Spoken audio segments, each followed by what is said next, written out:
Every 4 years, the World Cup descends on the planet like a global weather event. Offices grind to a halt, and grown adults weep openly in the streets over a ball hitting a post.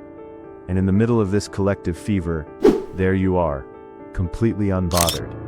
Perhaps you felt the social pressure, the genuine concern from friends, as if your lack of interest is a medical symptom worth investigating. You've been called cold or weird, but the psychology actually suggests something different. Why do billions of people care so intensely about a game where strangers they've never met kick a ball in a country they've never been to? To understand the fan, we have to understand a phenomenon called birging, or basking in reflected glory. First studied by Robert Cialdini in 1976.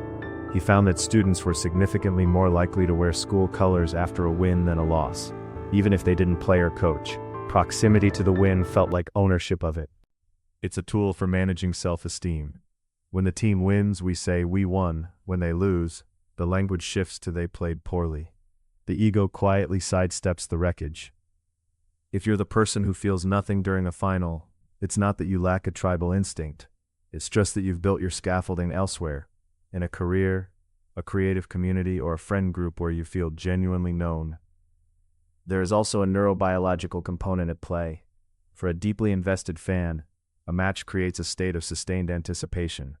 This is intermittent reinforcement, the same mechanism that makes slot machines so addictive.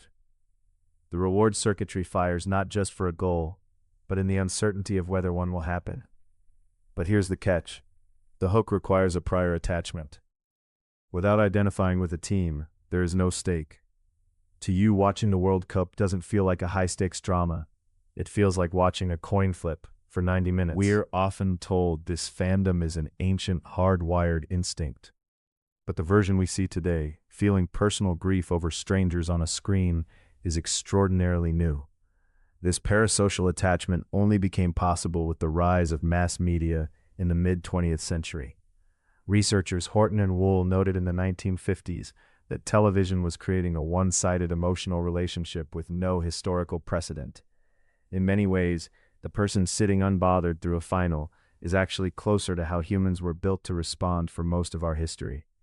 Your brain isn't wired wrong, it's just elsewhere. Apathy is indifference to everything, but this is a signal that your attachment system has simply found another world to light up about.